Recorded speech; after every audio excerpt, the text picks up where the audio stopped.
প্রিয় শিক্ষার্থী, তোমাদের একাডেমিতে স্বাগত জানাচ্ছি। তোমাদের প্রিয় টিচার একাডেমি আহ্বান তোমরা রিসেন্ট রাজ্য জুড়ে এবার গেস্ট টিচার নিয়োগ চালু হয়ে গেছে। আর গোটা কয়েকক্ষণ আবেদন করবে ততক্ষণ, তাই বন্ধুরা সবাই আবেদন করে নেবে, ঠিক আছে। গেস্ট টিচারে যে নিয়োগ চলছে, গেস্ট টিচার যে নিয়োগ চলছে সেই নিয়োগের সম্বন্ধে আরও ডিটেলসে জানতে চাইলে কমেন্ট সেকশনে কমেন্ট করবে, তোমাদের জানিয়ে দেবো। তোমাদের মূল বিষয় কোন অফিসিয়াল আবেদন করবে আর কতদিন পর্যন্ত আবেদন করতে পারবে সেটা জানিয়ে দেবো। তাই বন্ধুরা ভিডিওটা পছন্দ করে পুরো দেখার চেষ্টা করো, এবং তোমরা যদি এইরকম নিত্য নতুন চাকরি সংক্রান্ত ছোটো বড়ো অফিসিয়াল আপডেট পেতে হও, তাহলে অবশ্যই পশ্চিমবাংলার বুকে সবথেকে ছোটো চ্যানেল এসপি একাডেমিকে সাবস্ক্রাইব করে নাও। কারণ পশ্চিমবাংলার বুকে এই এসপি একাডেমি চ্যানেল ছোটো হলেও পশ্চিমবাংলার বুকে সর্বপ্রথম যে কোনো আপডেট আসে সেগুলো তুলে ধরার চেষ্টা করে, ঠিক আছে।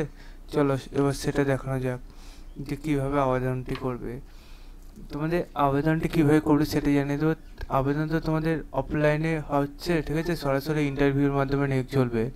এটা তোমাদের গেস্ট টিচার দেখতে পাচ্ছ নিয়োগ হচ্ছে, ঠিক আছে। এটা দেখতে পাচ্ছ গেস্ট টিচার, এটা নিয়োগটি চলছে।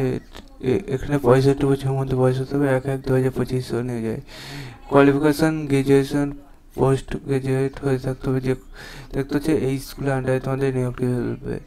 তোমাদের একটি ভ্যাকান্সি রাখা হয়েছে গভর্নমেন্ট। তোমাদের ইন্টারভিউ কালকে হবে 8/4/2025। তাই ভিডিও দেখবে যতক্ষণ, আবেদন করবে ততক্ষণ। তোমাদের সকাল 10:30টার মধ্যে এটা নিয়ে চলে যেতে হবে, এবং তোমাদের কালকে লাস্ট ডেট, কালকেই তোমার সব কিছু হয়ে যাবে। তারপর 2 দিন পরে চাকরি, ঠিক আছে। তোমাদের এটা দেখতে হচ্ছে এটা কোথা থেকে নিয়োগ হচ্ছে। বন্ধু তোমরা এটা নিজে চেক আউট করতে চাইলে ডাইরেক্ট করে সার্চ করে মুর্শিদাবাদ.gov.in, তাহলে মুর্শিদাবাদ অফিসিয়াল সেখানে ছেড়ে প্রথমে সেখানে ক্লিক করে তোমরা দেখতে পাবে নিচের দিকে স্ক্রল ডাউন করলে তোমাদের 3 নম্বরে নোটিশ দিয়েছে, সেটা দেখে পরে বুঝে ভিডিওটি শেয়ার করে দেবে।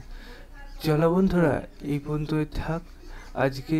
কালকে আবার নেক্সট ভিডিওর নতুন একটা কিছু নিয়ে দেখাবে। সেই পর্যন্ত সুস্থ থেকো, ভালো থেকো। জয় হিন্দ, জয় ভারত।